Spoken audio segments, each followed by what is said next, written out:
नमस्ते विद्यार्थी मित्रों, સરવડ કન્યા શાળા આપનું હાર્દિક સ્વાગત કરે છે। ધોરણ 6 હિન્દી પ્રથમ સત્ર એનું બીજું કાવ્ય અહીં આપણે બિલકુલ મૌલિકતાથી સમજવાનો પ્રયત્ન કરીએ। એમાં કાવ્ય એક જગત એક લોક। તો આ કાવ્યને આપણે બહુ માર્મિકતાથી સમજશું। એના પહેલાં એકવાર ધ્યાનથી સાંભળી લેશો। કાવ્ય આપણે શરૂ કરીએ। एक जगत एक लोक कविता।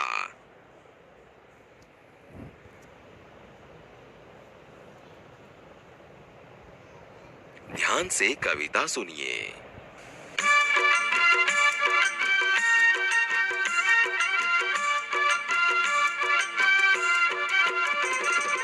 एक जगत एक लोक सबका है एक मान।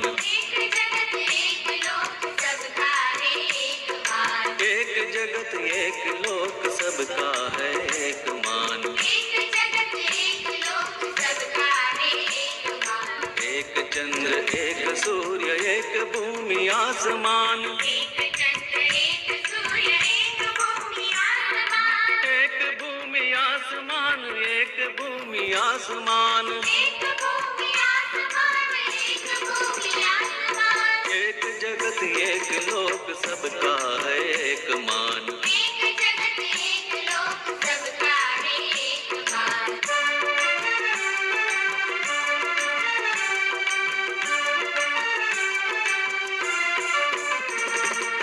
एक तेज एक हवा एक ही पानी। एक तेज एक हवा एक ही पानी। एक तेज एक हवा एक ही पानी। एक तेज एक हवा एक ही पानी। जीवन है सुख दुख की एक कहानी। जीवन है सुख दुख की एक कहानी। एक देह एक रक्त एक देह एक रक्त। एक देह एक रक्त एक देह एक रक्त। एक देह एक रक्त एक अस्थि एक प्राण। एक देह एक रक्त एक अस्थि एक प्राण। एक जगत एक लोक सबका है एक मान। एक जगत एक लोक सबका है एक मान।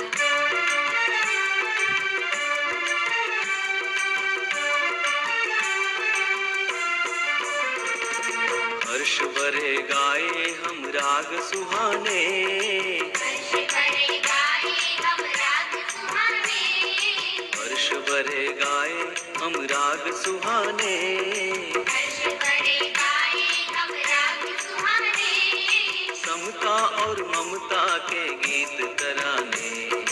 समता और ममता के गीत तराने।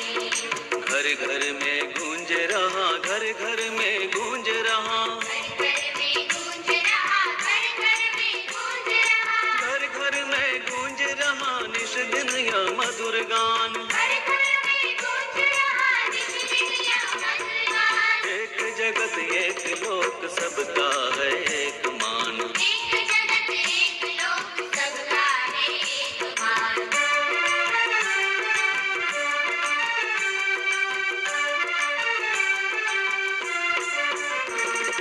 राष्ट्रों में ऐक्य यही कर्म हमारा। राष्ट्रों में ऐक्य यही कर्म हमारा। राष्ट्रों में ऐक्य यही कर्म हमारा। राष्ट्रों में ऐक्य यही कर्म हमारा। प्रगति न्याय मानवता धर्म हमारा। प्रगति न्याय मानवता धर्म हमारा। हिल मिल के लहराए हिल मिल के लहराए। मिल के लहराए हिल मिल के लहराए। हिल मिल के लहराए विश्व शांति का निशान। मिल मिल के लहराए विश्व शांति का निशान। हिल मिल के लहराए विश्व शांति का निशान। मिल मिल के लहराए विश्व शांति का निशान। एक जगत एक लोक सबका है एक मान। एक जगत एक लोक सबका है एक मान। एक चंद्र एक सूर्य एक भूमि आसमान। एक भूमि आसमान।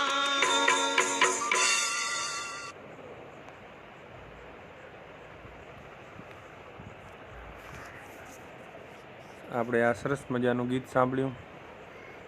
હવે આ કાવ્યની આપણે થોડીક સમજૂતી પણ જોઈ લઈશું. ચિત્ર જોશો તો આપણને બધું જાણવા મળશે કે એક આંગળીનું નિશાન કરેલું છે, મતલબ કે આપણે સૌએ હળી મળીને સંપીને એક થઈને રહેવું જોઈએ. આ કાવ્ય એનો અર્થ આપણે જાણી લઈએ. જે ઉપર બોક્સમાં માહિતી આપી છે કે પ્રકૃતિ કે તત્વ હમ સબ કે લીએ હૈ, એટલે કે આ દુનિયામાં જે કાંઈ હે એ આપણું સૌનું છે, પશુ પક્ષી તમામ ધર્મના લોકોનું. હમ સબકો સમાનતા સે રહેના ચાહીએ, આપણે બધાએ સંપીને રહેવું જોઈએ, કોઈ લડાઈ ઝઘડા ન થાય એવી રીતના. બિના ભેદભાવ કે સભી કે સાથ પ્રેમ સે રહેના ચાહીએ, કોઈ પણ પ્રકારનો ભેદભાવ કર્યા વિના શાંતિથી રહેવું જોઈએ.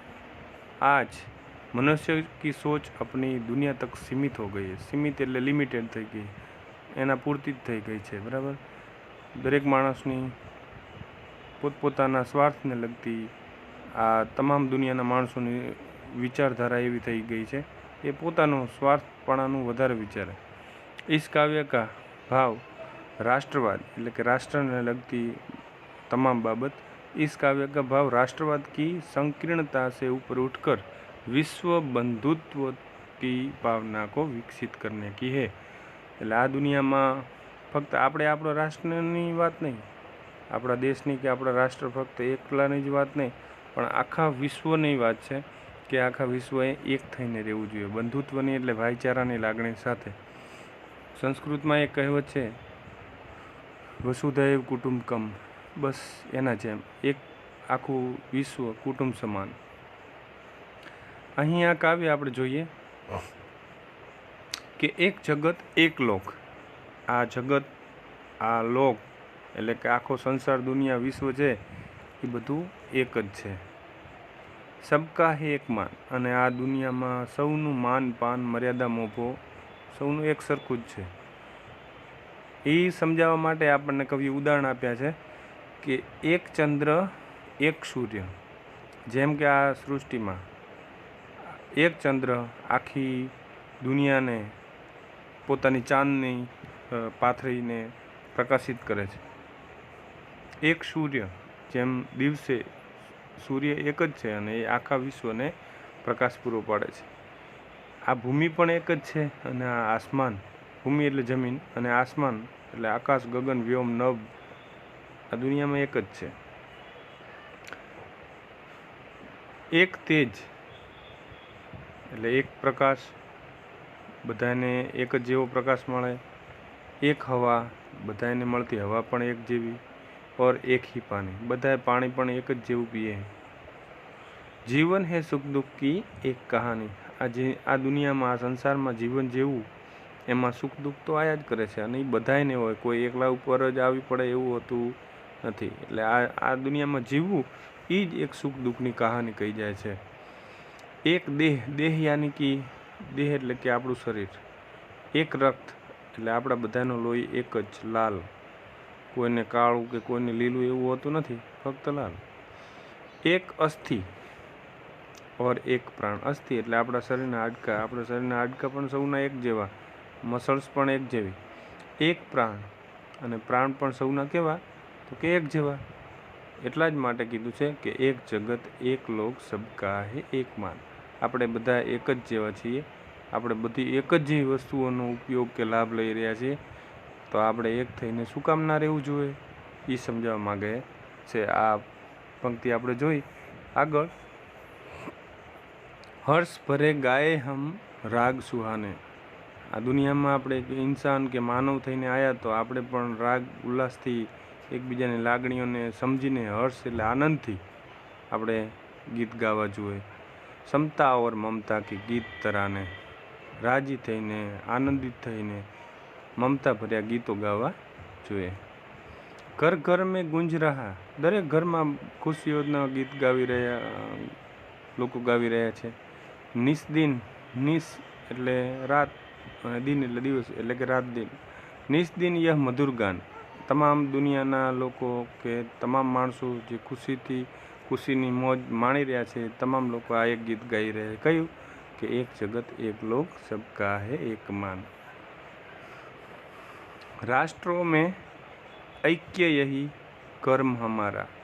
બધા રાષ્ટ્રો એમાં એકતા હોય એ જ આપણું મહાકર્તવ્ય હોવું જોઈએ. મોટું કામ પહેલાં આપણું એ હોવું જોઈએ.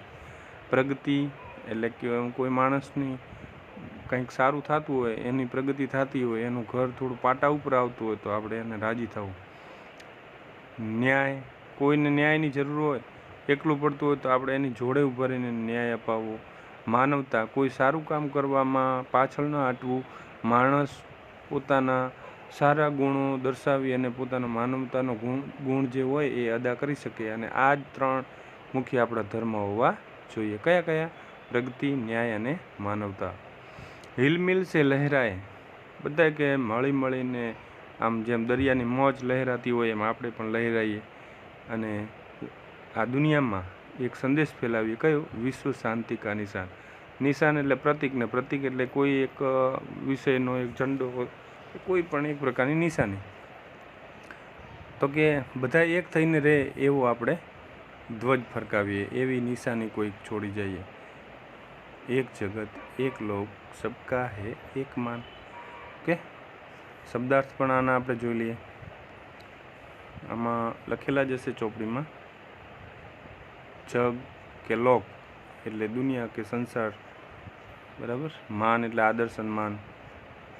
જમીનને આપણે ધરતી, ભૂમિ, બરાબર, આ બધા આપેલા જ છે.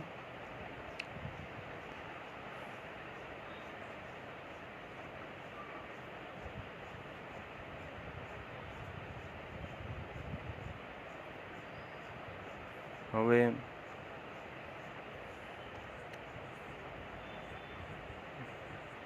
અસ્થિર એટલે હાડકું કે હડ્ડી, નિશાન એટલે ચિહ્ન. અહીં નિસ્દિન એટલે દરરોજ અથવા પ્રતિદિન પણ કીધું છે. ઐક્ય અથવા એક્ય, ઐક્ય આમ તો કહે છે એને, તો એકતા. હવે અહીંયા કેટલાક પ્રશ્નો છે તો આપણે એ પણ જરાક જોઈ લઈએ અને આ તમે થોડુંક યાદ રાખીને પોતાની રીતે લખવાની કોશિશ કરજો. આ ફક્ત વિડીયો તમારી સમજ માટે બનાવેલો છે, લખવાનું તમારી રીતે જ છે. અહીંયા જોઈએ, એક જગત એક લોક ऐसा कवि ने क्यों कहा है. तो આપણે વિદ્યાર્થીઓને પૂછીએ કે એક જગત એક લોક ऐसा कवि ने क्यों कहा है.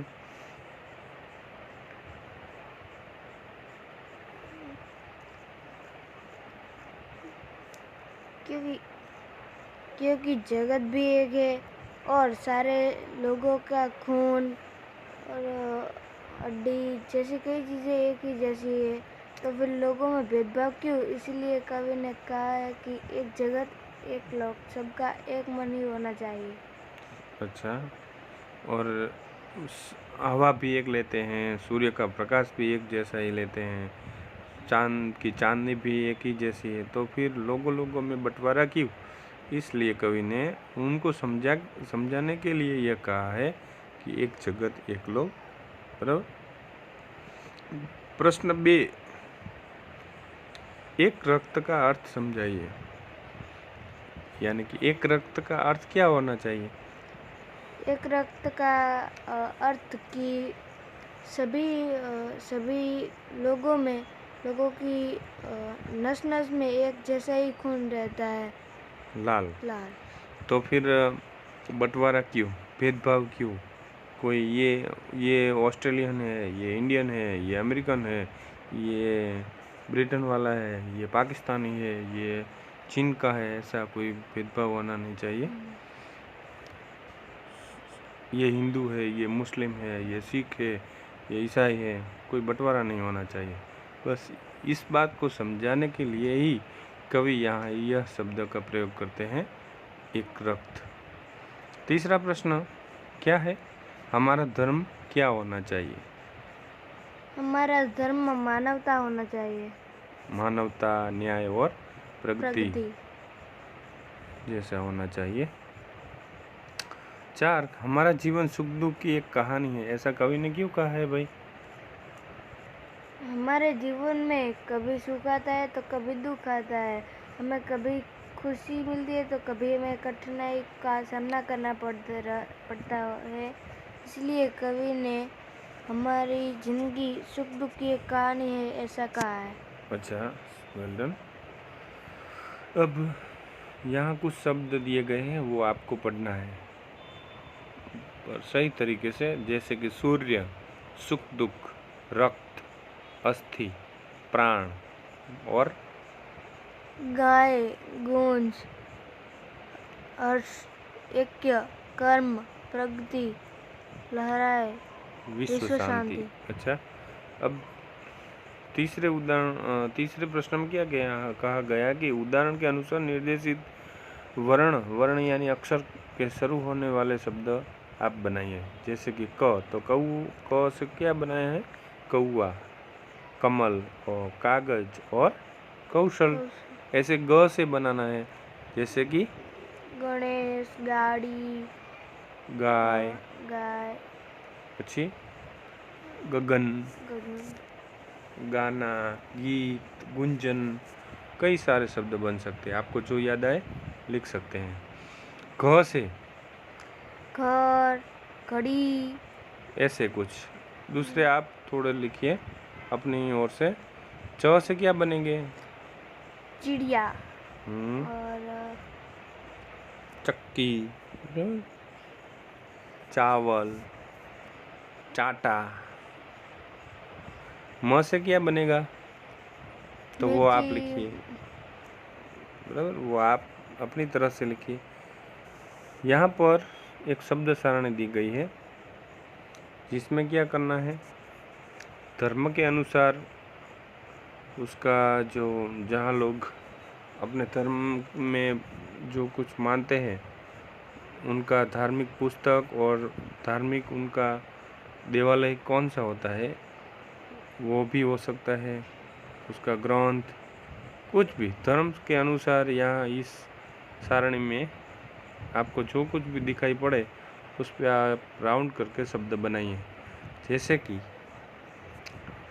यहाँ एक दिया गया है बाइबल।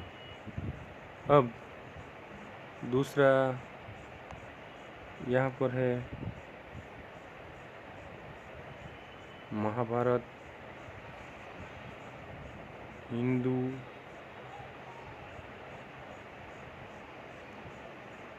साईं,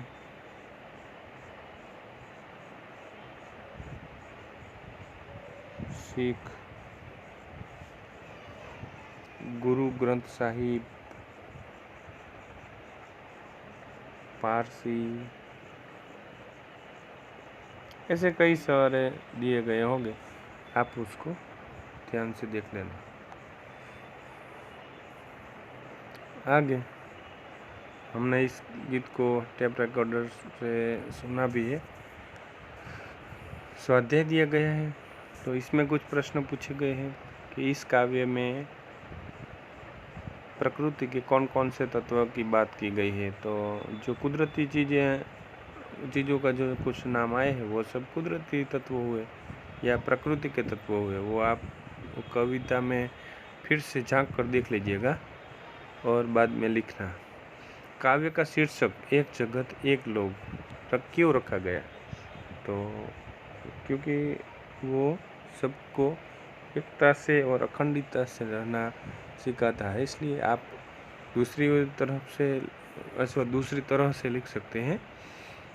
आप इस काव्य को और कौन कौन से शीर्षक देना चाहेंगे?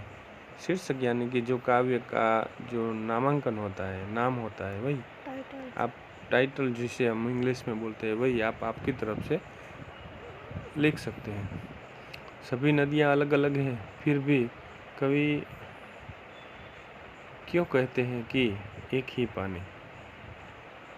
तो वो सब क्यों कहते हैं? क्योंकि नदियाँ भले ही अलग अलग हो लेकिन उनमें बहने वाला पानी एक जैसा ही होता है। सभी इसलिए। नदियाँ जाकर एक समंदर में ही खुलती है।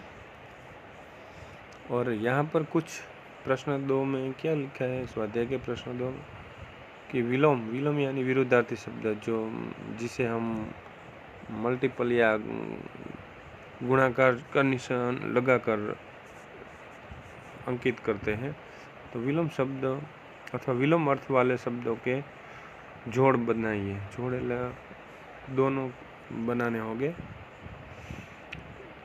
और उदाहरण के अनुसार उसका क्या करें, वाक्य में प्रयोग कीजिए। जैसे कि यहाँ शब्द है पास और उसका विलोम क्या हुआ, तो के दूर। दूर। पास का दूर हुआ, रात का दिन, बराबर। इस तरह से इसमें कौन कौन से जोड़ है वो आप देख लेना। जैसे कि शुभ तो विरुद्धार्थी क्या होगा, अशुभ। चेतन तो क्या होगा, जड़।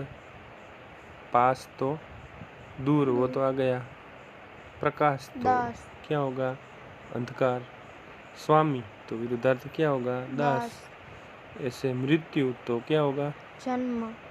जीवन। तो ये सब वाक्यों में से आपको अपनी नोटबुक में सारे के सारे दोनों ही पक्ष के ये शब्द और विलोम में जो आया है वो दोनों के वाक्य बनाने हैं। जैसे कि यहाँ पास का क्या बनाया है, आप यहाँ पर देखिए। पास का बनाया है कि मेरे घर के पास मीना का घर है। और दूर जो साइड में विलोम शब्द दूर मिला, उसका क्या बनाया है कि मीना का घर मेरे घर से दूर नहीं है। आप इस तरह से कोई भी वाक्य बना सकते हैं, लेकिन हाँ याद रखें इसमें आपने जो शब्द लिया है वो शब्द आना ही चाहिए। यहाँ प्रश्न 3 उदाहरण के अनुसार समान प्रास वाले शब्द बनाइए लिखा। जैसे कि आना जाना, खाना पीना, उठना बैठना। तो यहाँ नीचे कुछ शब्द दिए गए हैं। सुनकर, तो उसके प्रासयुक्त शब्द यानी कि जो शब्द के कुछ पिछले हिस्से वाले जो अक्षर होते हैं वो एक जैसे वो प्रास कहलाते हैं। जैसे कि आना इसमें ना और जाना में इसमें भी ना। यहाँ पर दूसरा नीचे शब्द दिए गए हैं कि सुनकर, खाकर, पीकर, सुनकर, ओढ़कर, दौड़कर, ये शब्द प्रास वाले हुए। मेहरबान, कदरदान, बलवान, बागबान, ये सब शब्द आएंगे इसमें। सेठानी, इसके क्या आएंगे, जेठानी, नौकरानी, रानी, महारानी, देवरानी। मेहरबान का जैसा दूसरा शब्द आया बागबान, इसमें भी वही वाला आ सकता है। जेठानी, देवरानी, ये भी इसमें भी प्रास है नीनी वाला। और पढ़कर, सुनकर, इसमें भी आप उसको मिला सकते हैं। और उसके जैसे कई जितने भी आपको आए उतने सारे लिखिए। जो ज़्यादा होशियार होते हैं या ज़्यादा कुशल होते हैं बच्चे, वो ज़्यादा से ज़्यादा लिखने की कोशिश करते हैं, वो कहीं भी जगह खुली नहीं छोड़ते। निम्नलिखित भाव दर्शाने वाले काव्य पंक्ति यहाँ पर लिखनी है। तो यहाँ पर एक भाव दिया गया है, यानी कि कोई एक पंक्ति को समझाया गया है। आपको क्या करना है, परीक्षा में ऐसा ही होता है, बच्चों को लिखना क्या होता है, इसका भाव जिस पंक्ति में छुपा हुआ है वो पंक्ति को लिखना है, नहीं कि इसको समझाने के शुरू हो जाओ। यहाँ लिखा है, यहाँ समझाया गया आपको काव्य कि वो पंक्तियाँ ढूंढनी है। यहाँ लिखा है कि पूरे विश्व में एक ही सूर्य का प्रकाश है, एक ही हवा चल रही है और एक ही प्रकार का जल है। तो ऐसा किसका पंक्ति में आता है, एक जगत एक लोक। देखिए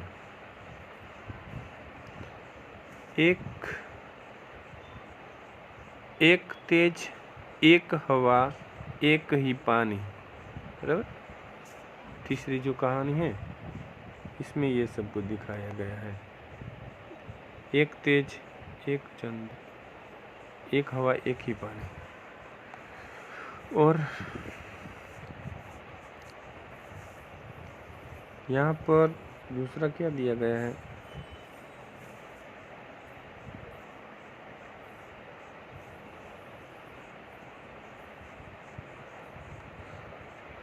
समता का यह गीत पूरा विश्व हमेशा गा रहा है। वो किस पंक्ति में आता है, समता का यह गीत पूरा विश्व हमेशा गा रहा है। देखिए ये कहाँ पर लिखा है? क्षमता और ममता के गीत तराने। ये यहाँ पर लिखा है।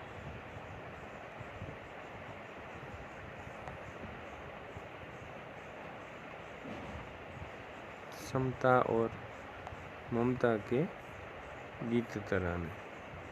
बस ऐसे ही पंक्ति लिखना है, उसमें कोई फेरफार नहीं करना है। समानार्थी शब्द ढूंढकर बनाइए और लिखिए। यहाँ पर किसी न किसी प्रकार समानार्थी शब्द छिपे हुए हैं, आपको इस जगह से उसको क्या करना है, निकाल कर घेरा बनाना है। तो देखते हैं, जैसे लॉक, तो लॉक का क्या होगा? विश्व होगा।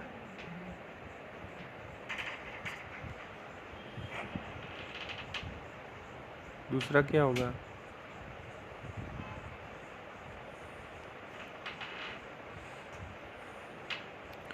मान, तो क्या होगा?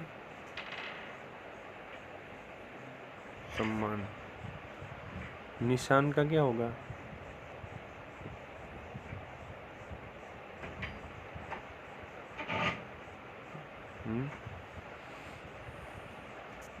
चिन्ह।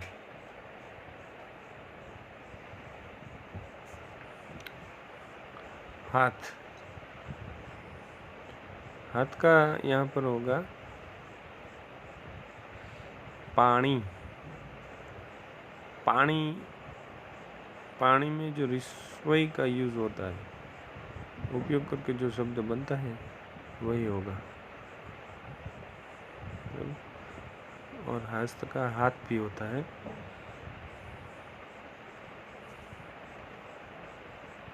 इस तरह से आप दूसरे खोज के लिखना,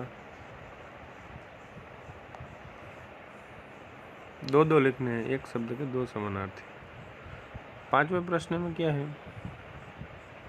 कि आपने जो दो समानार्थी शब्द ढूंढे हैं उनका वाक्य में प्रयोग कीजिए। उदाहरण दिया गया है कि हाथ, हाथ यानी कि क्या? पानी, पानी परिस्वई वाला, बराबर। दीर्घई वाला पानी का अर्थ जल होता है। यहाँ पर उदाहरण दिया गया है कि सीता ने पानी से यानी कि हाथ से, सीता ने पानी से पानी पिया, यानी कि हाथ से पानी पिया, बराबर। यहाँ पानी का मतलब पानी और पानी ये दो अलग अलग चीज़ें हैं। विश्वई वाला पानी यानी कि हाथ, और पानी यानी कि जल जो हम पीते हैं, पानी जिससे हम पानी पीते हैं। ओके, इस तरह से सभी शब्दों जो आपने लिखे हैं यहाँ पर, उस सब का आपको वाक्य बनाना है। जैसे कि विश्व, तो कि विश्व में सबसे ज़्यादा लोग चीन में हैं, ऐसी कुछ आप चीज लिख सकते हैं। विश्व में हमें एकता से, ऐक्य से रहना चाहिए, ऐसा कुछ आप लिख सकते हैं। यहाँ पर दिया गया है प्रश्न 7 में, नीचे दिए गए हुए चौरस में से उदाहरण के अनुसार संज्ञा शब्द बनाइए और उनका क्या करिए, वाक्य में प्रयोग। जैसे कि यहाँ फूल लिखा है, तो फूल का यहाँ पर वाक्य क्या बना कि यह फूल सुंदर है। आप किसी भी तरह से बोलना सकते हैं, यह फूल अच्छा है, सुगंधित है, लाल है, गंदा है, आपकी मर्जी। और यहाँ कुछ और शब्द आपको मिलेंगे, जैसे कि कौन कौन से आपको मिलते हैं, तो कि कमल, और क्या मिलता है, सागर, और क्या मिलता है, मालती, और क्या मिलता है, आरती। ऐसे कोई कई सारे इसमें शब्द छिपे हुए होंगे। आप उसको ढूंढकर उसका वाक्य में क्या करेंगे, प्रयोग करेंगे। और यहाँ कुछ ऐसी बात है भाषा सज्जता में पेज नंबर 11 पे जो हमें पूरी जिंदगी काम आएगी। अगर इस चीज़ को आपने एक बार ध्यान से पढ़ लिया तो हिंदी में या किसी भी सब्जेक्ट में आप ये विराम चिन्हों के बारे में जान जाएंगे। यहाँ पर कुछ उदाहरण दिए गए हैं, आप इसको पढ़ने की कोशिश कीजिए। यहाँ लिखा है, देखिए, लक्ष्मी आज स्कूल क्यों नहीं आई? शिक्षिका ने पूछा। वाह, गुड़िया तो बहुत अच्छी बनी है। किशन ने कहा, हाँ बेटी, मैं तुम्हें खिलौने बनाना जरूर सिखाऊंगा। क्यों, वहाँ कोई तकलीफ है? बराबर। हम इन सभी वाक्यों को अच्छी तरह से कैसे पढ़ पाते हैं? तो इसका मतलब यहाँ पर ये है कि यहाँ कोई न कोई ऐसी निशानी की हुई होगी जिससे हमें पता चलता है कि इस वाक्य को हमें इस तरह से, इस भाव से प्रकट करना है। तो देखिए, यहाँ कोई वाक्य बोल रहा है और पिछले भाग में प्रश्नार्थ का निशान किया गया है, तो हमें इसको इस तरह से ही बोलना चाहिए कि लक्ष्मी आज स्कूल क्यों नहीं आई? ऐसा किसने पूछा था? तो कि शिक्षिका ने। वाह, वाह के बाद देखिए उद्गार चिन्ह वाला निशान दिया गया है। गुड़िया तो बहुत अच्छी बनी है, और बाद में पूर्ण विराम का, हिंदी में पूर्ण विराम ऐसे होते हैं और उद्गार चिन्ह भी दिए गए हैं। किशन ने कहा, हाँ बेटी, किशन ने कहा। इसके बाद अल्प विराम है छोटा सा, यहाँ देखिए। और बाद में क्या है? हाँ बेटी, यहाँ पर देखिए वो भी अल्प विराम है। मैं तुम्हें खिलौने बनाना जरूर सिखाऊंगा। क्यों, वहाँ कोई तकलीफ है? यहाँ पर भी एक अल्प विराम है और एक प्रश्नार्थ है। यहाँ पर इसको अवतरण चिन्ह हम गुजराती में बोलते हैं डबल अवतरण। कोई वाक्य किसी व्यक्ति के द्वारा बोला गया है अथवा कहा गया है तो हम इसे डबल इन्वर्टेड कॉमा में रखते हुए लिखते हैं। यहाँ देखिए, कोई आश्चर्यजनक बात हुई तो हम इस चिन्ह का यूज़ करते हैं, उपयोग करते हैं। वाह, बाद में आश्चर्य चिन्ह आया हुआ है। गुड़िया तो बहुत अच्छी बनी है, और हर एक वाक्य के पीछे यह निशानी तो होती है, प्रतीक यह होता ही है, जिसे हम कहते हैं पूर्ण विराम। इसे आप थोड़ी गौर से देखिए, हम आगे वही कुछ सिखा रहे हैं।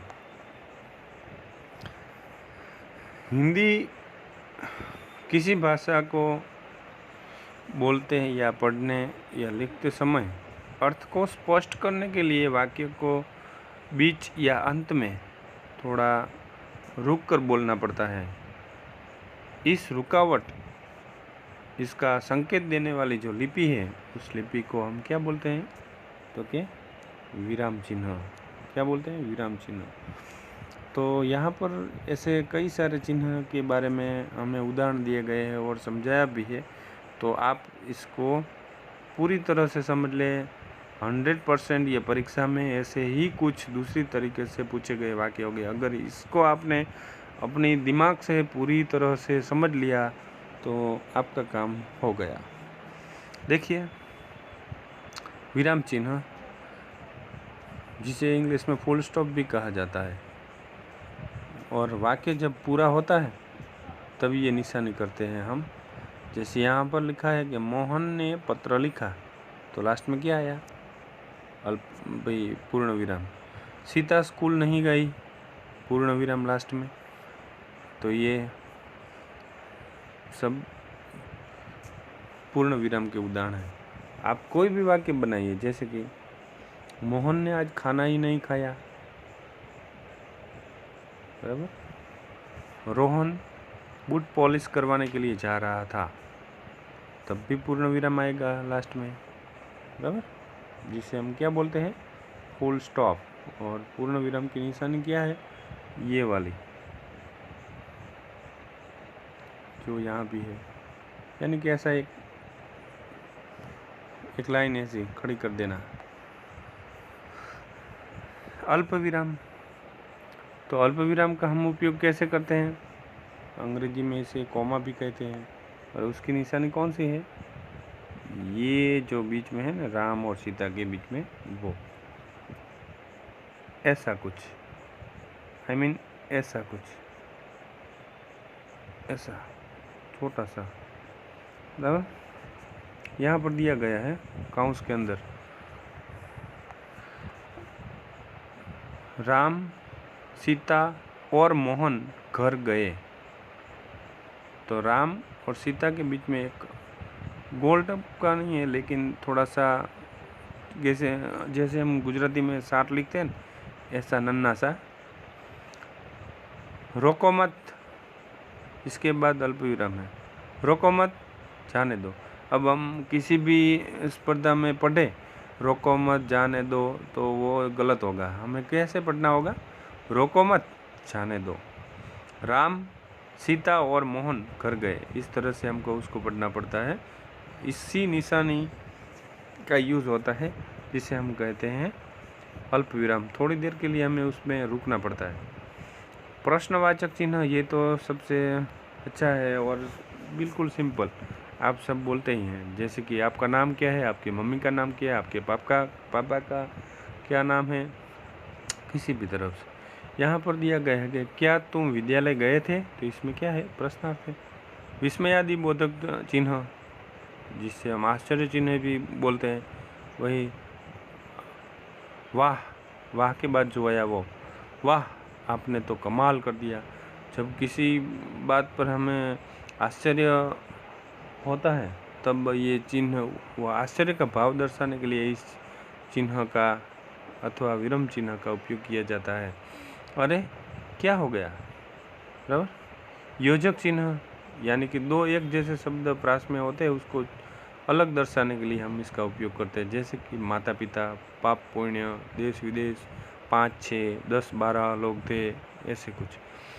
यहाँ वाक्य भी दिया गया है कि सबके जीवन में सुख दुख, ये सुख और दुख, इस दोनों के बीच में जो योजक चिन्ह का उपयोग किया गया है, आप देखें तो माता पिता के बीच में, बराबर, सुख दुख, ऐसा माइनस के जैसा निशान। निर्देशक, यानी कि कोई ये बोला, इस तरह से दर्शाने के लिए दाखिल, जैसे कि ग्राहक बोला, ग्राहक इस पुस्तक का क्या मूल्य है। ग्राहक ने कुछ बोला है, क्या बोला है, इस पुस्तक का क्या मूल्य है। दुकानदार, यह 25 रुपए की है। तो ये निर्देश किया कि यह कौन कह रहा है, ये हमें बताते हैं।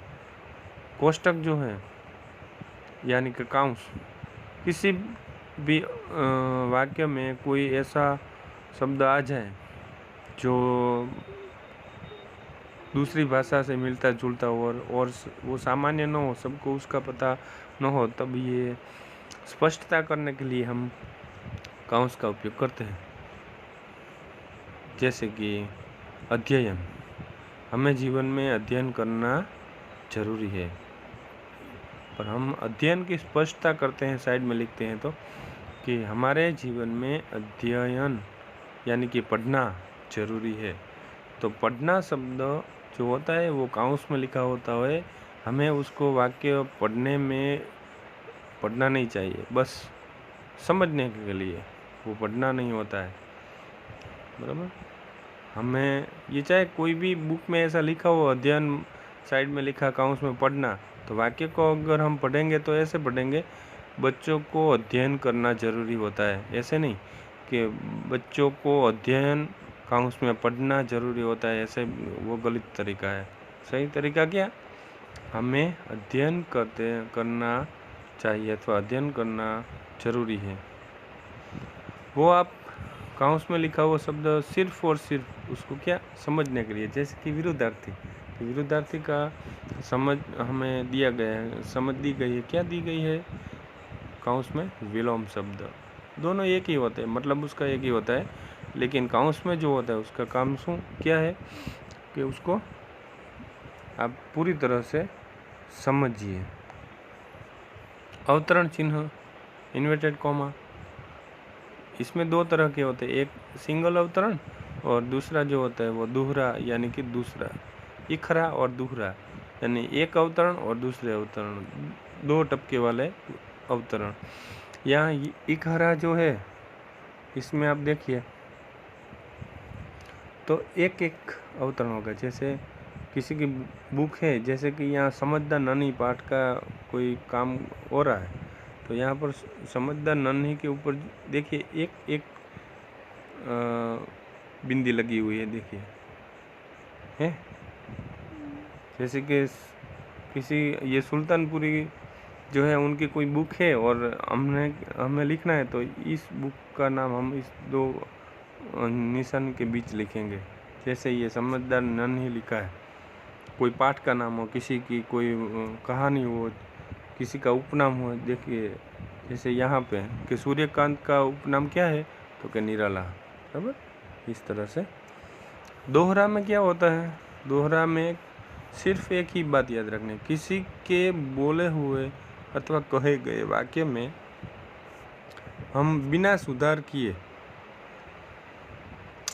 उस वाक्य इस व्यक्ति ने बोला है ऐसा दर्शाने के लिए जहाँ से वाक्य शुरू हुए तब से हम उस अवतरण चिन्ह को रखते हैं और तब तक रखते हैं जब तक उसका वाक्य पूरा नहीं होता।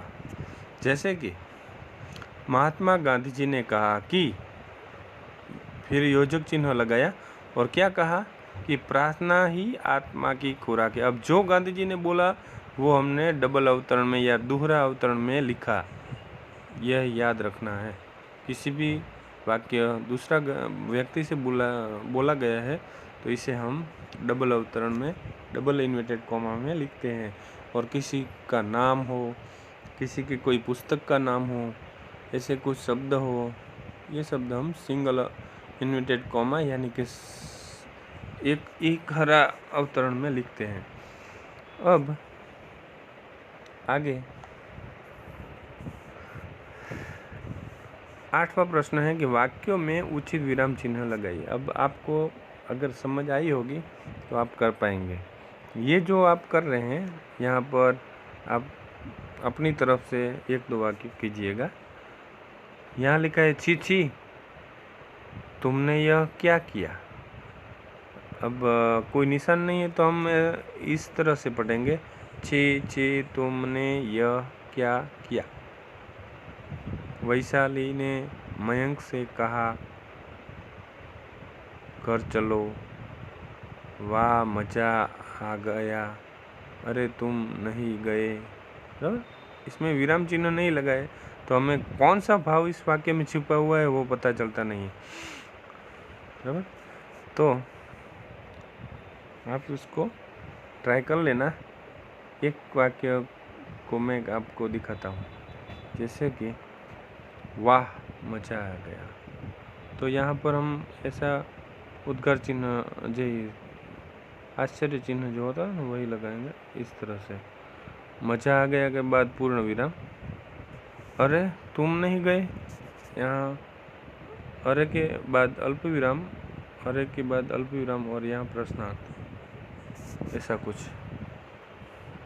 दूसरे आप करना। चित्र में रंग भरी और प्रकृति के बारे में चर्चा कीजिए, तो आप अपनी तरह से इसको कीजिए। मज़ा आए वो रंग भर दें और अपने दिमाग को इस कार्य में लगाए और समय का सदुपयोग करें।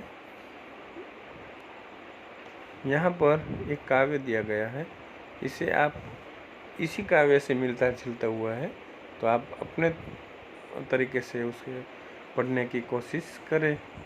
धन्यवाद।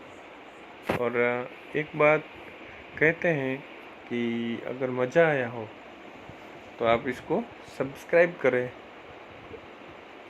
ओके, धन्यवाद।